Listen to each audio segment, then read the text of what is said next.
So WhatsApp guys, আজকে ভিডিওতে কথা বলবো অ্যামেজিং এক budget smartphone Tecno Spark 10 Pro কে নিয়ে। এই ফোনটি যা অফার করছে তা আপনি ফোনটির প্রাইসের সাথে ঠিক মিলাতে পারবেন না। যাই হোক, এখানে থাকছে 50 মেগাপিক্সেলের মেইন ক্যামেরা এবং 32 মেগাপিক্সেলের ফ্রন্ট ক্যামেরা, ফাস্ট রিফ্রেশের যুক্ত ডিসপ্লে, বিশাল ব্যাটারি, আর যদি বলি ডিজাইনের কথা, এটা তো আপনি লাইক করবেনই। এই ভিডিওতে আমরা ফোনটির স্পেসিফিকেশন, ফোনটির ক্যামেরা বা এটার গেমিং পারফরমেন্স কেমন পাওয়া যাবে, সে সাথে প্রাইস কেমন পড়তে পারে তা আমরা একদম ডিটেইলে জানতে পারবো। আশা করবো পুরো ভিডিও জুড়ে আমার সাথেই থাকবেন। তাহলে চলুন শুরু করা যাক আজকের এই ভিডিওটি। ফোনটির ডিজাইনে বলে এটা সত্যি অসাধারণ লাগছে দেখতে, একদম বক্সি ডিজাইন দেখতে পাবেন, যার কারণে ফোনটিকে আরো বেশি আকর্ষণীয় লাগছে। এর ক্যামেরা মডেল দেখেই বুঝতে পারছেন একদম কারেন্ট জেনারেশন আইফোনের মতো লাগছে দেখতে। যাই হোক, ব্যাক গ্লাস হলেও এর ফ্রেম কিন্তু প্লাস্টিকের, তবে ভালো লাগছে এই কারণে এটা যে প্রাইসে লঞ্চ হয়েছে এই প্রাইসে সাধারণত প্লাস্টিক ইউজ করা হয়। যাই হোক, ফোনটির ওজন 208 গ্রাম এবং ফোনটিকে 8.4 মিলিমিটার থিকনেস করা হয়েছে। পোর্টস এন্ড বাটনে বলে লেফট হ্যান্ড সাইডে রয়েছে সিম কার্ড ট্রে, যেখানে আপনি এক্সট্রা স্টোরেজের জন্য এসডি কার্ডের সাথে দুইটা ন্যানো সিম কার্ড ইউজ করতে পারবেন।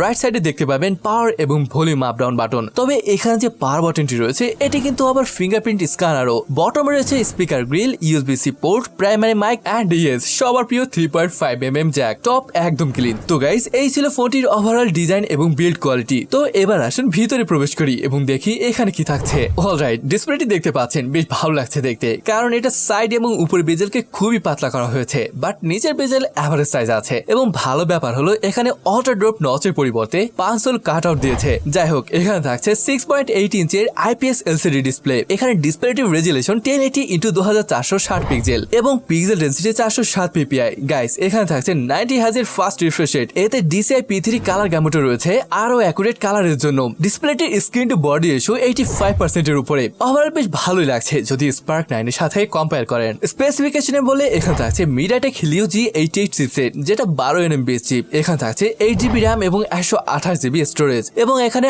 আরো 8GB ভার্চুয়াল RAM রয়েছে, যার মানে দাঁড়ালো 16GB RAM এর সাথে 128GB স্টোরেজ। বেশ ভালো লাগলো ব্যাপারটা। ওএসএ বলে এখানে থাকছে HiOS 12.6 বেজ অন Android 13। যদিও এখানে কিছু প্রি ইনস্টল অ্যাপ দেখতে পাবেন, বাট কোনো সমস্যা নেই, আপনি এগুলো রিমুভ করতে পারবেন। ওকে, এই ফোনে যদি গেমিং পারফরমেন্সে বলি, ফোনটি গিগবেস স্কোর সিঙ্গেল করে 424 এবং মাল্টি করে 498। আর যদি বলেন এই স্কোরে গেম খেলার কথা, হ্যাঁ খেলতে তো অবশ্যই পারবেন, কিন্তু কতটা স্মুথ ভাবে খেলতে পারবেন সেটা আমি বলতে পারছি না। তবে নর্মাল গেমগুলো খেলে তেমন প্রবলেম হবে বলে মনে হয় না। তবে স্পার্ক 9 এর সাথে কম্পেয়ার করলে আগের তুলনায় অনেক বেশি ফাস্ট এবং স্মুথ ফিল পাবেন। এছাড়া ডিসপ্লেটিতে 90 হার্জের রিফ্রেশ রেট তো থাকছেই। ব্যাটারি নিয়ে বলে এখানে থাকছে 5000 মিলিঅ্যাম্পিয়ারের ব্যাটারি এবং 18 ওয়াটের চার্জার। আর এই ফোনটি আপনি ইজিলি পুরো দিন ইউজ করতে পারবেন। আর যদি বলেন ফোনটি চার্জ হতে কত সময় লাগে, তাহলে সেটা প্রায় 2 ঘন্টার মতো। এবার আসে কানেক্টিভিটি নিয়ে। এখানে dual 4G VoLTE, Bluetooth, NFC and 3.5mm audio jack. জি গাইস, এখানে NFCও থাকছে। ওকে গাইস, এবার আসে ক্যামেরা নিয়ে। এই ফোনটিতে রিয়ার প্যানেলে থাকছে 50 মেগাপিক্সেলের প্রাইমারি ক্যামেরা,